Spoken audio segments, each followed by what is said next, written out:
پھر اسی طرح جو نماز کی حفاظت کرتا ہے اور نماز کی فکر کرتا ہے, نماز کی پابندی کرتا ہے, وہ دراصل اللہ کے ساتھ سچا ہے. پھر اسی طرح جو اپنے جان اور مال سے اللہ کے راستے میں جدوجہد کرتا ہے وہ بھی اللہ کے ساتھ سچا ہے. جو اللہ کی نافرمانی میں کسی مخلوق کی اطاعت نہیں کرتا وہ بھی اللہ کے ساتھ سچا ہے. جو حرام چیزوں سے بچتا ہے وہ بھی اللہ کے ساتھ سچا ہے. اور جو ہر چیز میں, ہر کام میں اللہ کی رضا کا شوق رکھتا ہے, اللہ کی رضا کی تلاش میں رہتا ہے, وہ بھی اللہ کے ساتھ سچا ہے. قرآن مجید میں سچے لوگوں کی صفت کیا بتائی گئی؟ رجال لا تلہیہم تجارت ولا بیع عن ذکر اللہ واقام الصلاۃ. وہ لوگ جنہیں اللہ کے ذکر سے نہ کوئی تجارت غافل کرتی ہے نہ خرید و فروخت, وہ کہیں بھی ہو ان کا دھیان اس میں لگا رہتا ہے کہ کہیں میری نماز کا وقت نہیں. دو طرح کے لوگ ہوتے ہیں نا, ایک وہ ہوتے ہیں کہ جو ہر کام کرتے ہوئے پہلے یہ دیکھتے کہ نماز کہاں آئے گی, نماز پڑھنے کا انتظام کیا ہوگا. اور ایک وہ ہے کہ جو کام کو تو نکل پڑتے لیکن اگر وقت مل گیا تو نماز پڑھ لیں گے نہیں تو نہیں.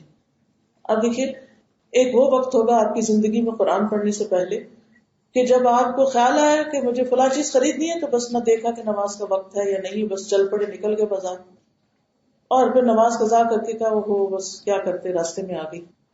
اور ایک وہ وقت ہوگا کہ جب آپ نکلنے سے پہلے سوچتے ہیں کہ اچھا کتنی دیر کا وقت, کتنی دیر کی شاپنگ ہوگی اور نماز کا وقت اب ہوگا اور میں وہ کہاں ادا کروں گی, کیا اس سے پہلے گھر آ جاؤں گی یا نہیں, یا پوری پلاننگ, کسی شادی پہ جانا ہو, کسی کی ملاقات کو, کسی کی عیادت کو, کسی بھی جگہ, تو سب سے پہلے اسی چیز کی فکر کرے گا کہ اللہ سے ملاقات کا وقت کہاں ہوگا.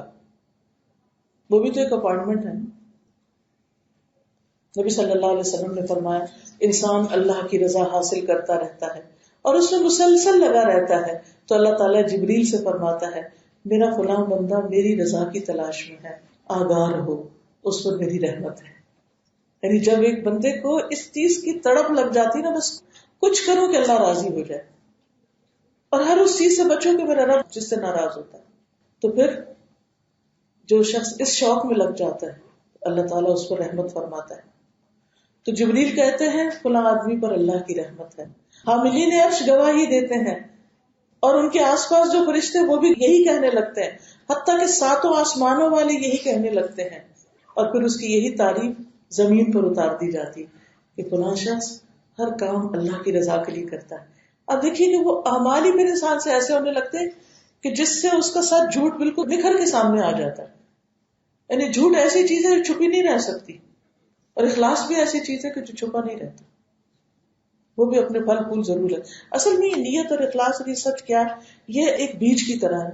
جب آپ اس کو بو دیں اور اس کو پانی بھی ڈال دیں اور اس کو ماحول اچھا فراہم ہو جائے تو پھر اس سے پودا تو لازمی نکلے گا, اس سے تو خیر پھوٹے گی پھوٹے گی. تو یہ ہو نہیں سکتا کہ جو سچا انسان ہو, جو خیر خواہ انسان ہو, جو نیک انسان ہو, اس سے خیر نہ پھوٹے. اس سے تو خیر کے باغ و بہار ہے, یعنی ہر طرف خیر پھیل جائے گی, اس سے اس کی خیر تو ہر ایک تک پہنچے گی, اور یہی اس کی سچائی کی دلیل ہے. اور پھر آگے بڑھ کر اس کا جو معاملہ ہے بندوں کے ساتھ, جو اخلاق ہے, اس میں بھی یہ خوبصورتی آ جائے گی. آپ دیکھیے انسان کا اخلاق اس وقت تک اچھا ہو نہیں سکتا جب تک انسان کسی کی برائی کے بدلے میں اچھائی نہ کر سکے. اگر کوئی ہمارے ساتھ برا کر رہا ہے اور ہم اس کے ساتھ برا کر رہے ہیں تو معاملہ برابری کا. اچھے آپ کب ہیں جب برے کے مقابلے میں آپ اچھے ہیں. اچھے کے ساتھ اچھا ہونا تو سبھی کرتے ہیں. آپ کی اصل اچھائی, اصل اخلاق اس وقت سامنے آتا ہے کہ جب کوئی ٹھیک نہیں کر رہا تو بھی آپ اس کے ساتھ اچھائی کا اور بھلائی کا معاملہ کر رہے ہیں. رسول اللہ صلی اللہ علیہ وسلم نے فرمایا کہ مومن محبت کرتا ہے اور اس سے محبت کی جاتی ہے.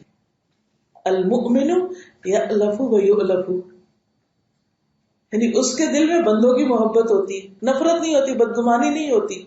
وہ بندوں کے لیے برا نہیں چاہتا, برا نہیں سوچتا, وہ ہر ایک کے لیے اچھا سوچتا ہے. اور آپ یقین کریں کہ اگر آپ اپنی زندگی میں واقعی خوشی لانا چاہتے ہیں تو ہر روز کسی ایسے بندے کے ساتھ بھلائی کریں جس کو آپ جانتے ہی نہیں, جس سے آپ کو کچھ بھی نہیں ملنے والا. تو ہو سکتا ہے گھر کے اندر بیٹھ کے آپ کو کوئی ایسا نہ ہی ملے, لیکن گھر کے اندر بیٹھ کے ایسے رشتے دار تو ہوتے ہیں جن سے آپ کو کبھی کوئی بھلائی کی توقع نہیں، پھر بھی آپ ان کے لیے اچھا کرتے ہیں. یہ ہے وہ اخلاق جو صرف اللہ کے لیے ہوتا ہے نا. کیونکہ جس شخص کا آپ پر احسان ہوتا ہے نا، اس کے ساتھ تو آپ کہتے ہیں نہیں اس شخص کا مجھ پر بہت احسان ہے، میں اس کو نہ نہیں کر سکتا، اس کا مجھ پر بہت احسان ہے، میں اس کے سامنے نہیں بول سکتا. کیونکہ الاحسان یقطع اللسان، احسان زبان کاٹ دیتی، انسان کو بولنے نہیں دیتی. لیکن جس شخص نے آپ کو خوب ستایا ہو تو آپ باؤنڈ تو نہیں ہوتے کہ آپ اس کے ساتھ اچھا کریں، لیکن پھر بھی آپ اچھا کرتے ہیں تو صرف ایک وجہ سے ہی کر سکتے ہیں، اور وہ اللہ سے جزا پانے کے لیے، اور اللہ کے چہرے کی خاطر، اور اللہ کی رضا کی خاطر. بس یہی چیز صرف آپ کو اچھائی کرنے پر آمادہ کر سکتی. پچھلے دن کوئی واقعہ سنا رہا تھا کہ لڑکی کی شادی کہیں پر ہوئی، شوہر بہت اچھا تھا، لیکن ساس کا معاملہ یہ تھا کہ وہ ہر وقت کچھ نہ کچھ سناتی رہتی تھی، برا بھلا کہتی رہتی تھی، کبھی بد دعائیں، کبھی کچھ یعنی. دیکھو لڑکی صبر کرتی رہی. ہوا یہ کہ ساس ایک ایسی بیماری میں مبتلا ہوگی کہ سب ہی چھوڑ گئے، کوئی بھی نہیں پوچھتا تھا. لیکن یہ لڑکی جس نے ساری زندگی زیادتی سہی تھی، یہی اس کا ڈائپر چینج کرتی تھی، یہی اس کے، اور اس پر بھی اس نے کیا کیا کہ اپنا سارا جو جمع پونجی ہوتے ہیں نا، اور بزرگ کے پاس کچھ نہ کچھ، وہ سارا ادھر ادھر بانٹ دے کہ میرے مرنے کے بعد اس لڑکی کو کچھ نہ ملے. کچھ روحیں ایک دوسرے سے اتنی مختلف ہوتی ہیں کہ وہ آپ پر کتنا بھی احسان کرے پھر بھی آپ نہیں جواب دے سکتے، یعنی آپ کو جواب نہیں ملے گا اس اچھائی کا. لیکن یہ صرف صبر کرنے والے یہ نیکی اور اچھائی کر سکتے ہیں کہ جو شخص آپ سے کسی قیمت میں راضی نہیں، آپ اس کی ایسے وقت میں مدد کر رہے ہیں جب سارے اس کو چھوڑ گئے، پھر بھی وہ آپ کو اکنالج نہیں کرتا، تو یہ ہے آپ کے سچا ہونے کی دلیل کہ آپ اپنے رب کے لیے کر رہے ہیں، اس لیے آپ نیکی پر استقامت کیے ہوئے. اس سے کیا فرق پڑتا ہے کہ کوئی آپ کی تعریف کرتا ہے یا کوئی آپ کی نیکی پر الٹا کوئی اور الزام لگا دیتا ہے. کیونکہ تھا یہ کہ وہ کہتی تھی کہ یہ میری دولت کی وجہ سے میری خدمت کرتی، تو اس نے کہا کہ دولت بھی ساری بانٹ دی تاکہ، تو اللہ نے وہ بھی اس کی سچائی ثابت کر دی کہ وہ لڑکی دولت کے لیے نہیں کر رہی تھی، اس کا مقصد کچھ اور تھا. شیطان ہمارے دل میں وسوسے ڈالے رکھتا ہے نا، کوئی ہمارے ساتھ ذرا سا احسان کرے تو کہتے ہیں یہ کیوں احسان کر رہا ہے، یہ کیوں اچھا کر رہا ہے. اس اچھا کرنے والے کی بھی اچھائی کو ہم نہیں مانتے، اور اس کو ماننا نہیں چاہتے، اور اس کو شکریہ ادا نہیں کرتے، اور اس کو اکنالج نہیں کرنا چاہتے. نہیں اس کا تو کوئی فلاں مقصد ہوگا، یہ ہوگا وہ ہوگا، کچھ اور سوچ کے ہم اس سے بھی بدگمان رہتے ہیں جو ہم پر احسان کرتا ہے. اس حد تک ناشکری میں ہم چلے جاتے ہیں. تو شیطان انسان کو کہیں نہیں چھوڑتا، کیسی کیسی بدگمانیاں ڈال کر عمل برباد کرواتا ہے. لیکن آپ دیکھیے کہ کچھ لوگ آپ کے لیے زندگی میں ضرور امتحان ہوں گے. قرآن مجید میں آتا ہے وَجَعَلْنَا بَعْضَكُمْ لِبَعْضٍ فِتْنَةً أَتَصْبِرُونَ، ہم نے تم میں سے بعض کو بعض کے لیے فتنہ بنا دیا. وہ آپ کا ویک پوائنٹ ہے، انہیں دیکھنا بھی مشکل ہوتا ہے، ان سے معاملہ کرنا، ان سے بات کرنا، کہیں نہ کہیں ان سے آپ کو تکلیف پہنچ گئی رہتی، پھر بھی آپ ان کے ساتھ احسان کرتے ہیں، بھلائی کرتے ہیں، آپ اچھا کرتے رہتے ہیں. لوگ آپ کو آ کے ان کی 10 برائیاں بتاتے ہیں، آپ سن کے اسمائل کر دیتے ہیں، ایک جواب بھی نہیں دیتے، کیونکہ آپ کو کچھ کہنا ہی نہیں ان کو. اللہ ہے نا، وہ دیکھ رہا، سارا معاملہ آپ نے اللہ پہ چھوڑا ہوا. کیا ہم اپنی اس بات میں سچے ہوتے ہیں کہ جب ہمیں کوئی مشکل پیش آتی ہے تو رات کو سوتے ہوئے جب ہم یہ دعا پڑھتے ہیں اللہم اسلمت نفسی الیک ووجہت وجہی الیک اور وفوضت امری الیک، جب اللہ کے سپرد کر دیتے تو پھر اس کے بعد پھر کیوں بڑبڑاتے رہتے ہیں؟ اللہ کے سپرد کر دیا نا، بات ختم، وہ سنبھال لے گا، وہ دیکھ لے گا. پھر کیوں ہر وقت اس چیز کا رونا روتے رہتے ہیں؟ پھر کیوں تجسس کرتے رہتے ہیں؟ پھر کیوں لوگوں سے حل چاہتے ہیں اس کا؟ اللہ ہے نا، کر دے گا. جب ہم کہتے ہیں اتنی خوبصورت دعا ہر روز رات سوتے وقت، کیونکہ نیند جو ہے موت کی بہن ہے، کوئی پتہ نہیں کہ دوبارہ اٹھے کہ نہیں اٹھے، تو اسے کہتے ہیں اللہم اسلمت نفسی الیک، اللہ میں نے اپنا آپ تیرے سپرد کر دیا، وجہت وجہی الیک، اپنا چہرہ بھی تیری طرف کر دیا، یعنی خالص ہو گیا میں تیرے لیے، اور وفوضت امری الیک، جو میرے دل پہ گھبراہٹ ہے، فکر ہے، پریشانی ہے، جو بھی میرا معاملہ ہے میں نے تیرے سپرد کر دیا، تو اس کو دے. آپ دیکھیں بڑی سے بڑی مصیبت آپ کے لیے ہلکی ہو جائے گی. کر کے تو دیکھیں، لیکن سچے ہو اپنی بات میں، یہ نہ ہو کہ کہیں اللہ تیرے سپرد کر دے اور پھر اس کے بعد اپنے ہاتھ میں بھی لے لیا کہ اللہ تو پتہ نہیں کرے گا کہ نہیں، اس کو ٹھیک میں خود ہی کر لوں. ایسے نہیں، پورے یقین کے ساتھ، کیونکہ جس چیز کی حفاظت اللہ کرے اسے کوئی نقصان نہیں دے سکتا، اور جو اللہ دینا چاہے وہ آپ سے کوئی روک بھی نہیں سکتا. اللہم لا مانع لما اعطیت ولا معطی لما منعت اور اگر وہ کوئی چیز نہیں دینا چاہتا اپنی حکمت کے تقاضے کے تحت کہ وہ آپ کے لیے اچھی نہیں، تو اسے تو دے بھی نہیں سکتا. تو آپ دیکھیے کس طرح فکریں اٹھتی جاتی ہیں، کس طرح بوجھ ہٹتے جاتے ہیں. ہے کوئی ہمارا جو ہمارے بوجھ اٹھا لے گا، جو ہمارے لیے سب کچھ کرے گا؟ ہمارا کام صرف اس کو راضی کرنا ہے، کیونکہ ہمیں اس لیے پیدا کیا کہ ہم اس کو راضی کریں اور باقی معاملے اس پہ چھوڑیں. کوشش کرنے کے بعد یہ نہ سوچے کہ یہ میری کوشش کے نتیجے میں ہے. کوشش تو اس نے ہم پہ لازم کی ہے نا. اس کا مطلب معاملہ اللہ کے سپرد کرنے کا مطلب کیا ہے کہ پھر ہم اس پہ بھروسہ کریں کہ وہ اس کو درست کرے گا، اور ہمارے ذمے جو کام ہے، جو ہماری ڈیوٹی ہے، وہ پوری کریں. جو ہمارے کرنے کا کام، اس جھگڑے کو چھوڑیں. کیونکہ جب انسان غیر ضروری چیزوں میں پڑتا ہے تو اس کے فرائض میں بھی کوتاہی ہوتی ہے، اس کے اخلاق میں بھی خرابی آتی، اس کے ایمان میں بھی کمزوری آتی. تو اخلاق میں صدق جو ہے یہ انسان کے سچا ہونے کی دلیل ہے اللہ کے ساتھ. اس لیے پھر انسان کیا کرتا ہے، جسے حدیث میں آتا ہے من آتا للہ ومنع للہ واحب للہ وابغض للہ وانکح للہ فقد استکمل ایمانہ. جو اللہ کی رضا کے لیے کچھ دے، اللہ کی رضا کے لیے روکے، اللہ کے لیے محبت کرے، اللہ کے لیے بغض رکھے، اور اللہ کی رضا کے لیے نکاح کرے، اللہ کی رضا کے لیے سب کچھ کرے، اس نے اپنا ایمان مکمل کر لیا. یعنی شادی بیاہ کے معاملات بھی اس لیے کہ اللہ کی رضا ہے اس میں، تو اس کا ایمان مکمل ہو گیا.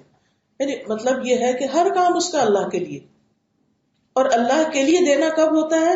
جب اپنا نفس اس میں ذرا بھی راضی نہ ہو، وہ اللہ کے لیے دینا ہے. پھر اسی طرح اللہ کے ساتھ سچا ہونے کی ایک علامت یہ ہے کہ انسان آپس میں ایک دوسرے سے محبت رکھے. نبی صلی اللہ علیہ وسلم نے فرمایا تم جنت میں داخل نہ ہو سکو گے جب تک تم ایمان نہ لاؤ. تم ایمان نہیں لا سکتے جب تک آپس میں محبت نہ کرو.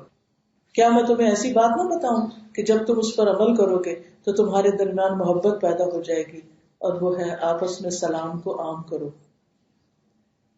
اور یہ اخلاق کی سب سے نمایاں خوبی ہے، سلام کی کثرت. اپنے گھر والوں کو بھی، یعنی جب یہ نا کہ آپس میں محبت، اس کا یہ مطلب نہیں کہ باہر کے لوگوں سے محبت، اس کا مطلب گھر کے اندر ایک دوسرے سے محبت. پھر اللہ کے ساتھ سچا ہونے کی ایک علامت یہ کہ انسان سارے انسانوں کے لیے فکر کرے کہ ان کی آخرت کا کیا ہوگا، ان کے لیے کوئی چیز پریشانی کا باعث نہ ہو. آپ نے فرمایا ایک مومن کا اہل ایمان میں وہی درجہ ہوتا ہے جو سر کا جسم میں ہوتا ہے. ایک مومن تمام اہل ایمان کے لیے اسی طرح تڑپتا ہے جیسے پورا جسم سر کی تکلیف سے تڑپتا ہے. سر درد ہو تو سارا جسم بخار میں مبتلا ہو جاتا ہے. پھر اسی طرح اللہ کی خاطر صبر کرنا، اللہ کی خاطر صبر کرنا. والذین صبروا ابتغاء وجہ ربہم، وہ لوگ جو اپنے رب کے چہرے کی خاطر صبر کرتے ہیں کہ قیامت کے دن رب کا دیدار انہیں نصیب ہوگا. کیونکہ وہ لوگ جو دنیا میں صرف رب سے ڈرتے رہے اور غائبانہ طور پر ڈرتے رہے، ان کی جزا کیا ہے کہ رب قیامت کے دن جنت میں انہیں اپنا دیدار کروائے گا. کہ بن دیکھے مجھ سے تم ڈرے، بن دیکھے تم نے اس سب کام کیے، تو آج اس کی جزا میں تمہیں کیا دیتا ہوں کہ میں تمہیں اپنا دیدار کرواتا ہوں. اور اس سے بڑی کوئی نعمت انسان کے لیے نہیں ہوگی. حدیث میں آتا ہے اللہ کے نزدیک غصے کے اس گھونٹ سے زیادہ افضل گھونٹ کسی بندے نے نہیں پیا ہوگا جو اللہ کا چہرہ حاصل کرنے کے لیے کوئی پیتا ہے. کہ اللہ میں اپنا غصہ صرف اس لیے کنٹرول کر رہا ہوں کہ مجھے تیری رضا اور تیرا دیدار چاہیے. پھر اللہ کی خاطر معاف کر دینا، یہ بھی اچھے اخلاق کی نشانی ہے. رسول اللہ صلی اللہ علیہ وسلم نے فرمایا جو شخص کسی ظلم پر ظالم کو صرف اللہ کا چہرہ چاہنے کے لیے معاف کرتا ہے، یعنی کسی نے آپ کے ساتھ زیادتی کی اور سراسر اس کی زیادتی ہے، لیکن آپ اس لیے معاف کر رہے ہیں کہ آپ اللہ کے چہرے کا دیدار چاہتے ہیں، تو اللہ تعالیٰ اس کی عزت میں اضافہ فرماتا ہے. من تواضع للہ رفعہ اللہ، جو اللہ کے لیے جھک جاتا ہے اللہ اس کو بلندی عطا کرتا ہے. قرآن مجید میں اللہ سبحانہ وتعالیٰ نے جہاں سچائی کا ذکر کیا ہے تو صرف زبان کی سچائی کا ذکر نہیں کیا. ہم جب سچ کی بات کرتے ہیں نا تو ہم صرف قول کی سچائی کی بات کرتے ہیں. قول کا سچا ہونا تو ہے ہی، لیکن عمل کا سچا ہونا یہ بھی بڑا اہم ہے. اور عمل کی سچائی کیا ہے کہ کوئی دیکھے یا نہ دیکھے، دنیا کی کوئی جزا ملے یا نہ ملے، کوئی آپ کے ساتھ اچھا کرے یا نہ کرے، تو آپ اچھا کرتے ہی رہیں، کیونکہ آپ نے یہ کہا کہ ہم ان صلاتی و نسکی و محیای و مماتی للہ رب العالمین، ہم سب کچھ اللہ کے لیے کرتے ہیں، اس لیے اس سے کوئی فرق نہیں پڑتا کہ ہمارے حالات کیسے، ہم اپنے طور پر ہر چیز اچھی کرتے ہی رہیں گے۔ اسی طرح اللہ تعالیٰ نے سچائی کے مقامات کا بھی ذکر کیا ہے، رب ادخلنی مدخل صدق واخرجنی مخرج صدق، کہ اللہ مجھے سچائی کی جگہ داخل کر یا سچا داخل کر، اور میرا نکلنا بھی سچائی والا ہو، اور میرے لیے اپنے پاس سے ایسا غلبہ عطا کر جو مددگار ہو میرا۔ اس کا کیا مطلب ہے؟ اس کا مطلب یہ ہے کہ میں جہاں بھی ہوں سچائی کے ساتھ ہی رہوں، کہیں جاؤں تو نیک مقصد ہو، کہیں سے نکلوں تو نیکی کے ساتھ، نیکی لے کر لوٹوں، گناہ کما کے نہ لوٹوں کسی بھی کام کے لیے۔ مثلاً یہاں پر آپ آئیں اللہ کی رضا کے لیے، تو اللہ سبحانہ وتعالیٰ ضرور اپنی محبت میں سے، اس علم میں سے آپ کو رہنمائی دے گا جو یہاں آپ کو انشاءاللہ نصیب ہوگا، اور پھر اس پر عمل کی توفیق بھی دے گا، کیونکہ آپ صرف اللہ کی خاطر آئے تھے۔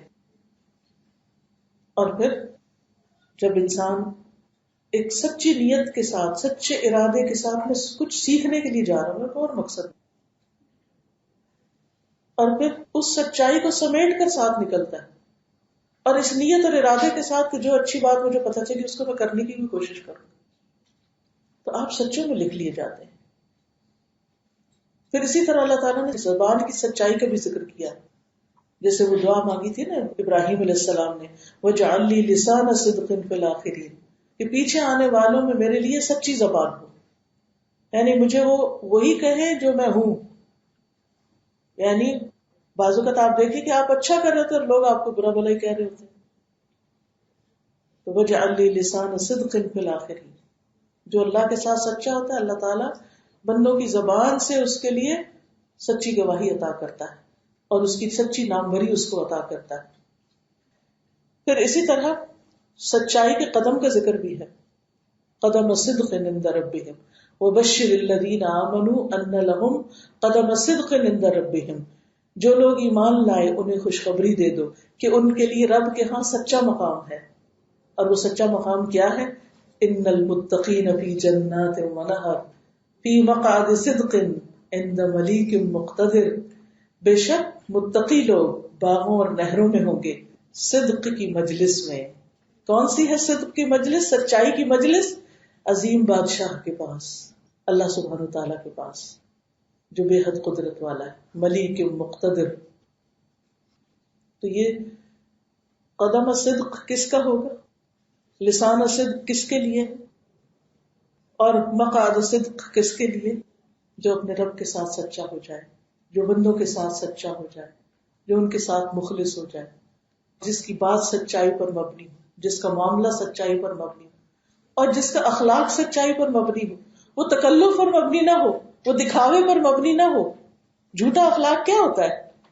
جھوٹا اخلاق ہوتا ہے اوپر اوپر کی خوشامد اور تعریف، اور جس وقت ذرا بھی آپ کو کسی سے تکلیف پہنچی سب پانی میں گیا، سب اخلاق ختم۔ لیکن سچا اخلاق صبر کے ساتھ دوسرے کی تکلیف دے بات بھی برداشت کر کے، اذا خاطبهم الجاہلون قالوا سلاما، ایسے لوگوں کے لیے سچا مدخل، سچا مخرج، سچی زبان، سچی مجلس اور سچا قدم عظیم رب کے پاس، آغاز بھی اچھا اور انجام بھی اچھا۔ جب انسان اللہ کے ساتھ سچا ہوتا ہے تو اسے دنیا میں بھی فائدے ملتے ہیں۔ دنیاوی فائدے کیا ہے؟ نمبر 1، وَمَن يُؤْمِن بِاللَّهِ يَهْدِ قَلْبَهُ، اللہ تعالیٰ سیدھے راستے کی طرف اس کی رہنمائی کر دیتا ہے، اس کو حق کی پیروی کی توفیق عطا کر دیتا ہے۔ جب آپ خالص ہوتے ہیں نا اور صحیح راستہ چاہتے ہوتے ہیں تو اللہ تعالیٰ آپ کو صحیح رہنمائی بھی دے دیتا ہے کہ اب آپ کیا کریں، آپ سے صحیح فیصلے بھی کروا دیتا ہے، صحیح انجام تک پہنچا دیتا ہے، سچا مقام عطا کر دیتا ہے۔ اور اس میں بہت بڑا واقعہ ہے سلمان فارسی رضی اللہ عنہ۔ آپ سب نے سلمان فارسی رضی اللہ عنہ کے بارے میں سنا ہوگا کہ کس طرح انہوں نے سچائی کی تلاش میں جگہ جگہ مختلف لوگوں کے پاس جا کر رہنا گوارا کیا۔ سلمان فارسی اپنا واقعہ کو یوں بیان کرتے ہیں کہ میں اصفہان کا رہنے والا ایک فارسی باشندہ تھا۔ میرا تعلق ان کی جے نامی بستی سے تھا۔ میرا باپ اپنی بستی کا بہت بڑا کسان تھا۔ میں اپنے باپ کے ہاں اللہ کی مخلوق میں سب سے زیادہ محبوب تھا۔ میرے ساتھ ان کی محبت قائم رہی، حتیٰ کہ انہوں نے مجھے گھر میں آگ کے پاس ہمیشہ رہنے والے کی حیثیت سے پابند کر دیا، کیونکہ پارسی تو پارسی آگ کے پجاری تھے یہ لوگ، تو باپ نے گھر میں ہی آگ جلانے کا وہ یعنی عبادت گاہ بنا رکھی تھی جہاں لوگ عبادت کرتے تھے۔ کہتے کہ مجھے اس کے پاس اس طرح پابند کر دیا گیا جیسے کسی لڑکی کو پابند کیا جاتا ہے۔ وہ کہتے کہ میں نے مجوسیت میں بڑی جد و جہد سے کام لیا، یعنی کسی وقت میں آگ بجھنے ہی نہیں دیتا تھا، ایک لمحے کے لیے آگ نہیں بجھنے دیتا تھا، اپنے کام میں اتنے سچے اور مخلص۔ کہتے کہ میرے باپ کی بہت بڑی جائیداد تھی، بہت بڑی جائیداد۔ ایک دن انہوں نے اپنی عمارت کے سلسلے میں مصروف ہونے کی وجہ سے مجھے کہا، اے میرے بیٹے، میں آج اپنی اس عمارت میں مشغول ہو گیا ہوں اور اپنی جائیداد تک نہیں پہنچ پاؤں گا، یعنی اپنے باغات اور زمینیں جو ہیں، اس لیے ذرا تم چلے جاؤ اور جا کر دیکھاؤ۔ اور انہوں نے کچھ اور احکامات بھی مجھے دیے، تو میں اس جاگیر کو دیکھنے کے لیے نکل پڑا۔ میرا گزر عیسائیوں کے گرجا گھر کے پاس سے ہوا۔ میں نے اس میں سے ان کی آوازیں سنی، وہ نماز ادا کر رہے تھے۔ آج تک مجھے یہ نہیں پتا تھا کہ ان لوگوں کا کیا معاملہ ہے اور لوگ اور کس کس طرح عبادت کرتے ہیں، کیونکہ میرے گھر میں میرے باپ نے مجھے پابند کر رکھا تھا، گھر سے نکلنے نہیں دیتا تھا۔ کہتے جب میں ان کے پاس سے گزرا اور ان کی آوازیں سنی تو میں ان کے پاس چلا گیا اور کھڑے ہو کر ان کی نقل و حرکت دیکھتا رہا کہ یہ کیا کرتے ہیں۔ جب میں نے انہیں دیکھا تو مجھے ان کی نماز پسند آئی اور میں ان کے دین کی طرف راغب ہو گیا۔ میں نے کہا اللہ کی قسم یہ دین اس مجوسیت سے یعنی آگ کی پوجا کرنے سے بہت بہتر ہے جس پر ہم چل رہے ہیں۔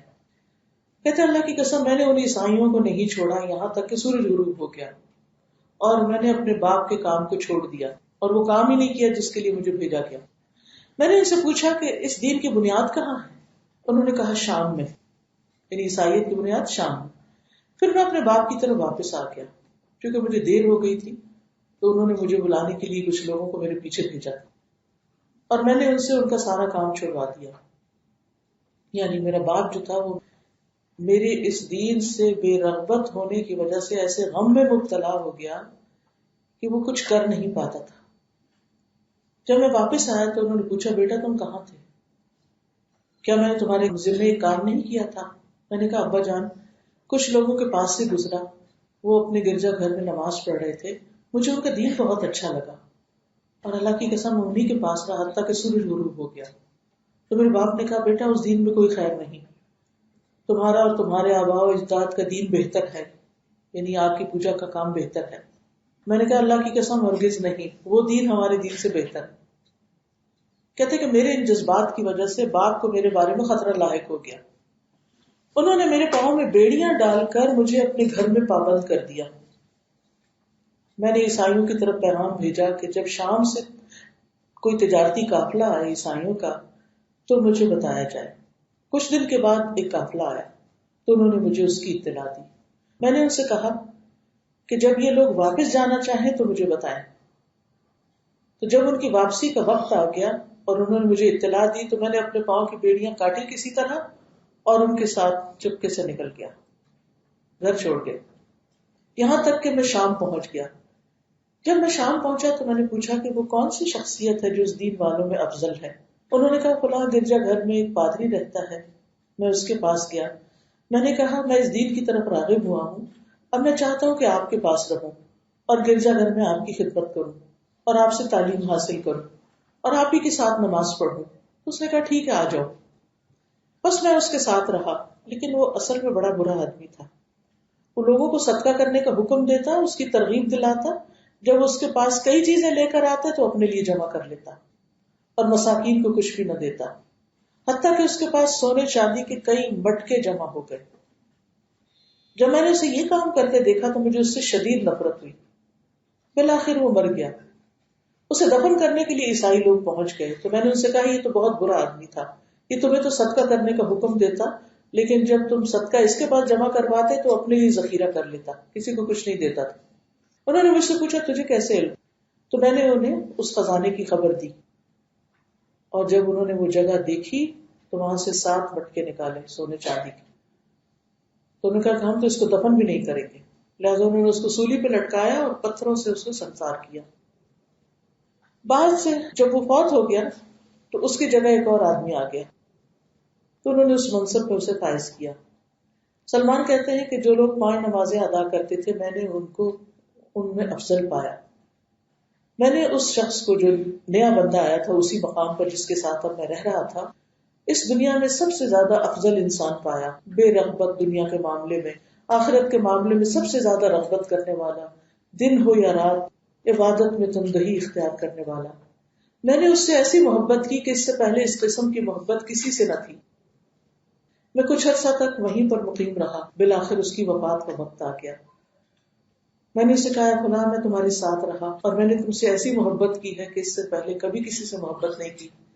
اب تمہارے پاس اللہ کا حکم آ پہنچا، یعنی موت آ گئی ہے، تم خود بھی محسوس کر رہے ہو، اب مجھے کس بندے کے پاس جانے کی نصیحت کرو گے اور مجھے کیا حکم دو گے؟ تو اس نے کہا بیٹے اللہ کی قسم میں جس دین پر پابند تھا میرے علم کے مطابق اب کوئی اس پر پابند نہیں.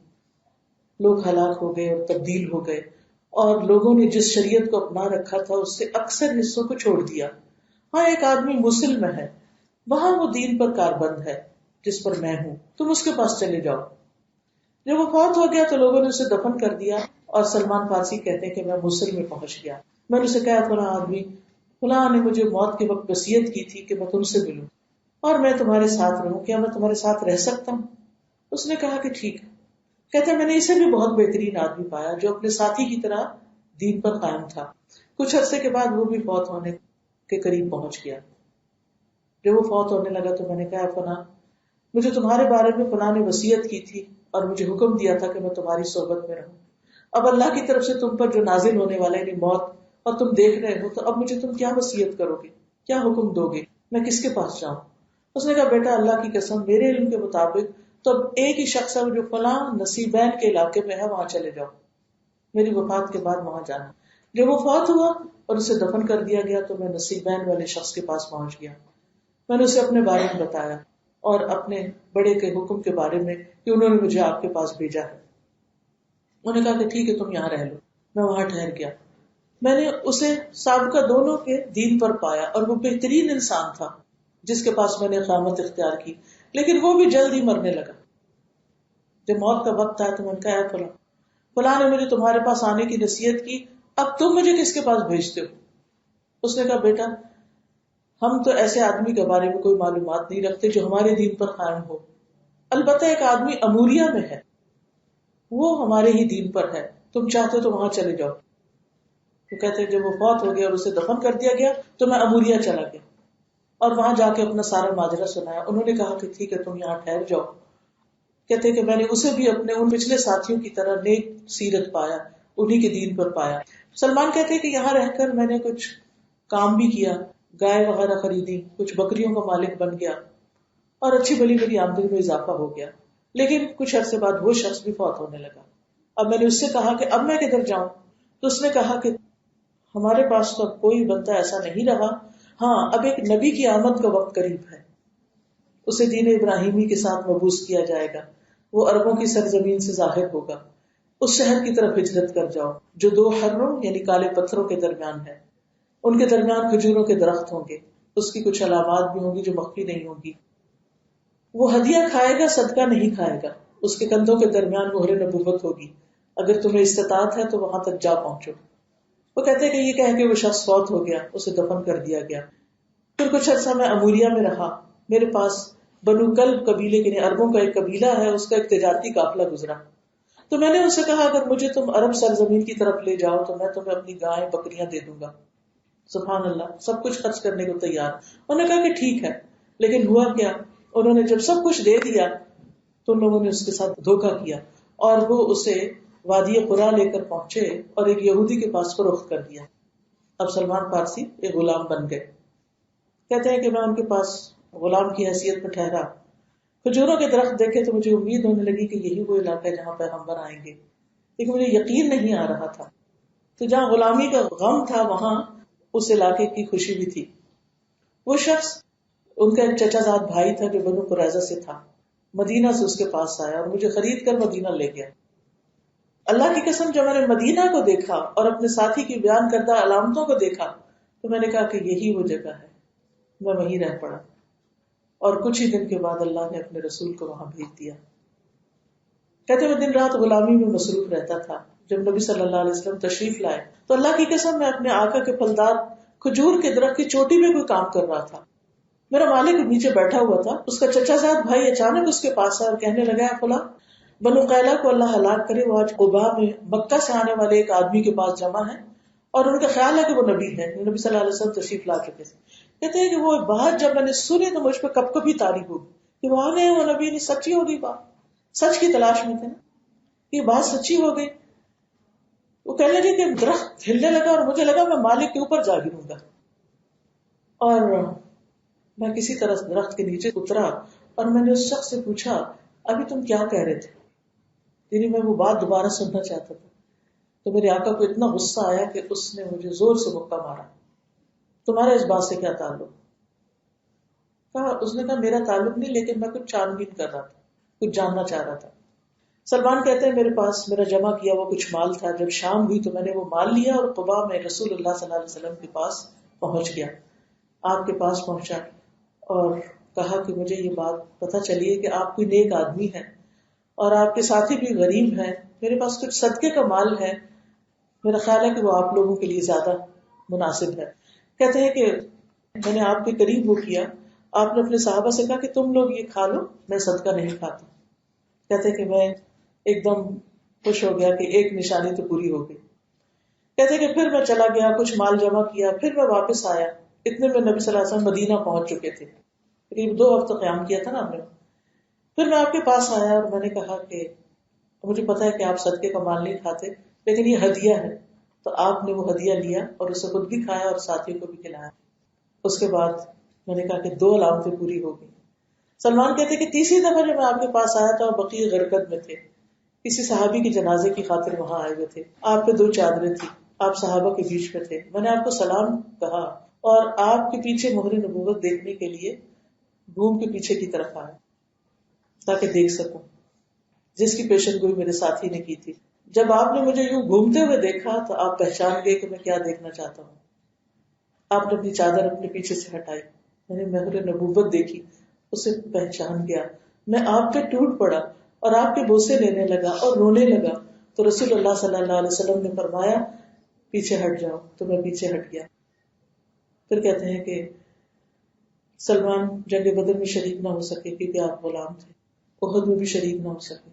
اس کے بعد انہوں نے مکاتبت کر لی. مکاتبت کیا ہے کہ اپنی غلامی سے آزادی خریدنے کے لیے کچھ مال دیا جائے.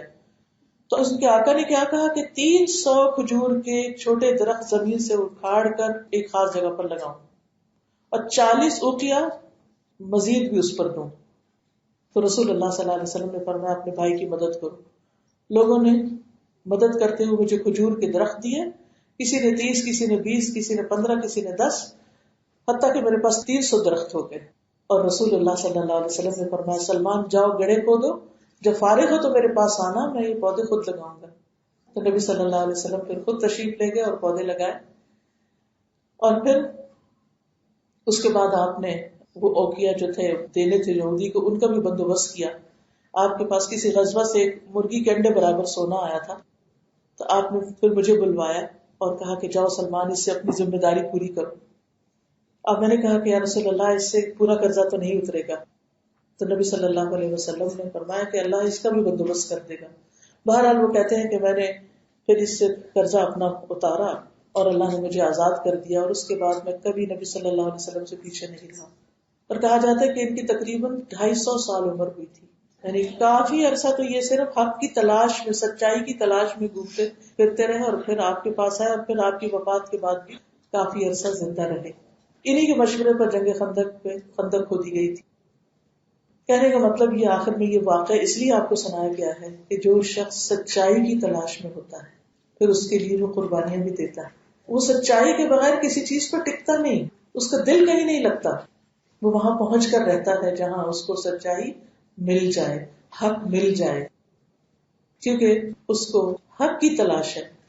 جہاں گائے بکریاں ملی وہ نہیں کہ اب گائے بکریاں گھر بار ہی بناؤ ہی رہے، نہیں، ابھی وہ وہاں پہنچنا ہے، نیک لوگوں میں رہنا ہے، نیک شخص کے ساتھ رہنا ہے. وہ ایک فوت ہو گیا تو یہ نہیں کہا اچھا وہ کہہ رہا کوئی نہیں وہ فلاں جگہ، تو دوسرا شہر، ایک شہر سے دوسرے، دوسرے سے تیسرے، چوتھے، اور گھر میں جسے کہتے ہیں کروڑوں کی جائیداد چھوڑ کر آئے ہوئے، اور بے پناہ محبت کرنے والا باپ اور معاشرے کی عزت، سب کچھ پیچھے چھوڑ کر حق کی تلاش میں، اور پھر غلامی اور آقا کے تانے اور مار، اور اپنی مرضی سے نیکی کے کام میں شرکت بھی نہیں کر سکتے، سب کچھ برداشت کیا، مقصد نہیں بھولے. اور اللہ سبحانہ وتعالیٰ نے ایک دن وہ دے دیا جس کی تلاش میں وہ نکلے تھے. تو اگر ہم بھی اس میں سچے ہیں تو اللہ سبحانہ وتعالیٰ نہ صرف یہ کہ دنیا میں رہنمائی کرے گا، ہماری حق پر قائم رہنے کی توفیق دے گا، ثبات دے گا، بلکہ آخرت میں بھی فائدہ ہوگا، کیونکہ سچے لوگوں کے لیے نعمتوں کے وعدے ہیں، مغفرت کے وعدے ہیں، اللہ کی رضامندی کا وعدہ ہے، نبی صلی اللہ علیہ وسلم کی شفاعت ہے. اس لیے ہم سب کو دعا کرنی چاہیے کہ اللہ سبحانہ وتعالیٰ ہمیں سچائی عطا کرے، ہم اللہ کے ساتھ بھی سچے ہوں اور بندوں کے ساتھ بھی سچے ہوں. وآخر دعوانا ان الحمد للہ رب العالمین. سبحان اللہ والحمد للہ ولا الہ الا اللہ واللہ اکبر ولا حول ولا قوة الا باللہ العلی العظیم. اللهم صل على محمد وعلى آل محمد كما صليت على إبراهيم وعلى آل إبراهيم إنك حميد مجيد. اللهم بارك على محمد وعلى آل محمد كما باركت على إبراهيم وعلى آل إبراهيم إنك حميد مجيد. اللهم إني أسألك الثبات في الأمر والعزيمة على الرشد وأسألك موجبات رحمتك وعزائم مغفرتك وأسألك شكر نعمتك وحسن عبادتك وأسألك قلبا سليما ولسانا صادقا وأسألك من خير ما تعلم وأعوذ بك من شر ما تعلم وأستغفرك لما تعلم إنك أنت علام الغيوب. اللهم اقسم لنا من خشيتك ما تحول به بيننا وبين معصيتك ومن طاعتك ما تبلغنا به جنتك ومن اليقين ما تهون به علينا مصائب الدنيا.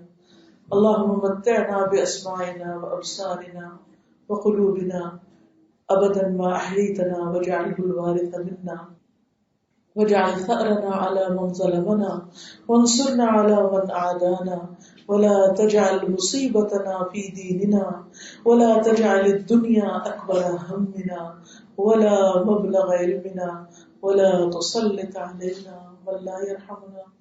سبحانك اللهم وبحمدك أشهد أن لا إله إلا أنت أستغفرك وأتوب إليك. السلام علیکم ورحمۃ اللہ وبرکاتہ.